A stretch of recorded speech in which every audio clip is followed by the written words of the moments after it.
Welcome. I'm sipping coffee. Sorry. It's okay. Sorry. Welcome to Gaming Islam, a series of films about video games and their complicated relationship to Islam, Muslims, and the Middle East. I'm Ghenwa. And I'm Alireza. We're two professors rediscovering our love of video games. And in this episode, we're playing Call of Duty Modern Warfare. Because of this poison, my people have known something worse than war. Help us track it. If you stay, we can help you. But if you stay, you fight. Yelling out to him. We're breaking through now. We need a new extraction point fast. Save yourself, daughter. Join us. I lead soldiers. You train killers. But we are all killers here, no? This is a first-person shooter produced in 2019 by Infinity Ward and published by Activision. It's a reboot of a Call of Duty subseries of the same name that began in 2007 with sequels in 2009 and 2011.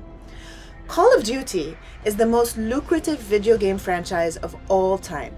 By the end of 2022, the series had made over $30 billion. The Modern Warfare reboot that we played made $1 billion in just its first 2 months. That's insane.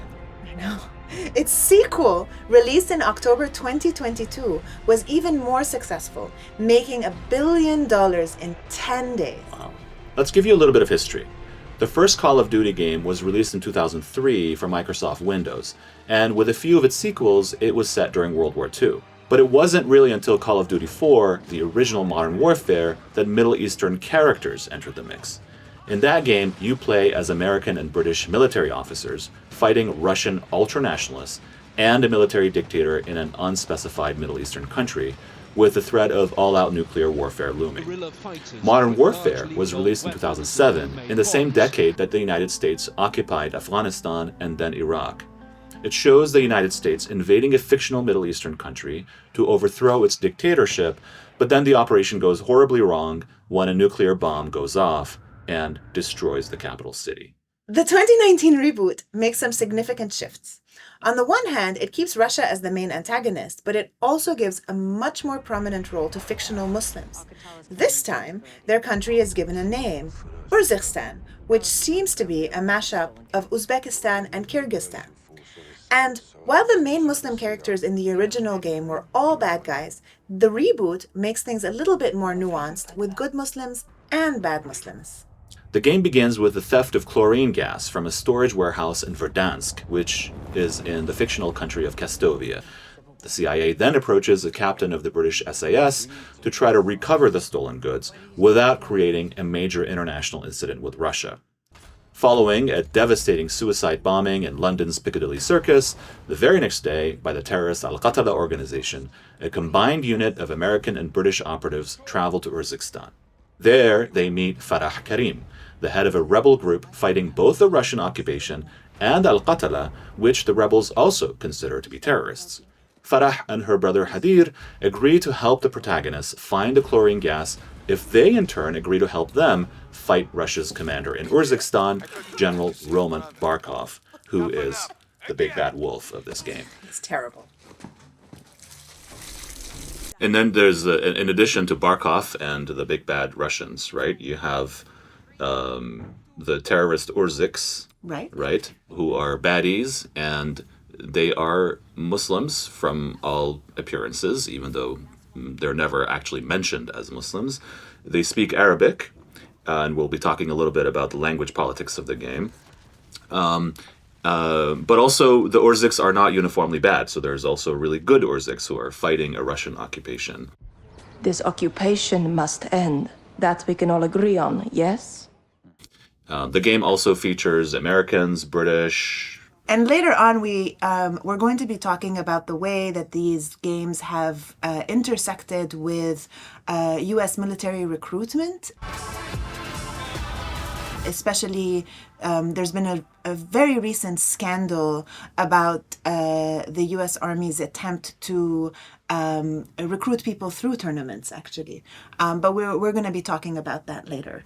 I guess maybe the last thing we need to do before we start is to talk about, especially for people who might be playing this who were born after 2005, the fact that Modern Warfare in its first iteration, so before the remake that we played came out, almost coincides in time with what the US government and history, as it's being written right now, has come to think of as the war on terror. I think what's significant about the so-called war on terror or the global war on terror is that, I mean, sometimes now it's being called the forever war, right, is that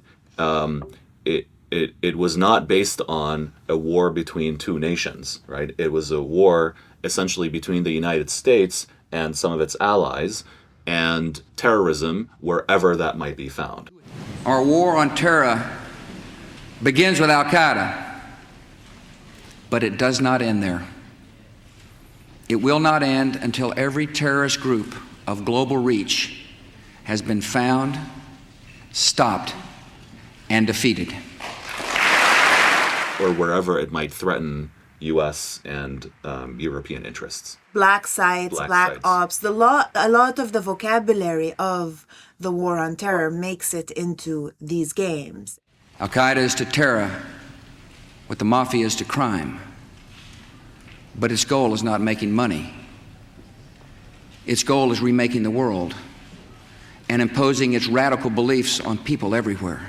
And the imagined world of Modern Warfare comes from the moment of the global war on terror and a post-Cold War moment. So this is, I think, one of the reasons why the supreme baddies are the Russians, who are the baddies of the Cold War. So they've been the imagined enemy of U.S. mainstream filmmaking and media since the 1940s, combined with these new nebulous enemies that are the terrorists who operate in similar overlapping geographies, right? So Central Asia and Central Europe. Even though the game is very much set in this world that is a post-September 11th world, right? I don't think we can reduce it all to the first few years after September 11th. So there's all kinds of political events that have happened since then that continue to be extremely relevant and extremely important. So the Russian invasion in this game, an occupation of Urzikstan, has its resonance with the occupation of, or at least the military. The ongoing Russian involvement in Syria, right? There's very live similarities with that, even though you can also compare it to Chechnya and to Dagestan and Ukraine. Ukraine. We're going to focus on a number of issues in modern warfare, including its gender politics, its treatment of empire and the morality of war, and also how it mixes the real and the fictional. We'll show that despite its attempt to capture the complexities of the global war on terror, the game ends up being pretty simplistic. In interviews, the developers insisted that they wanted Modern Warfare to adopt an honest and critical perspective on global geopolitics and war in the Middle East. At the same time, they were worried about, and I quote, getting wrapped up in the politics of any specific real-world country.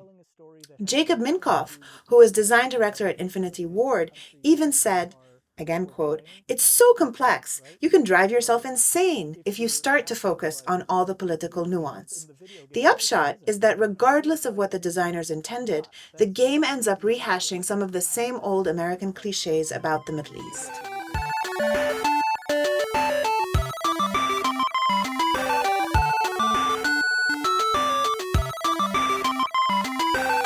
Right.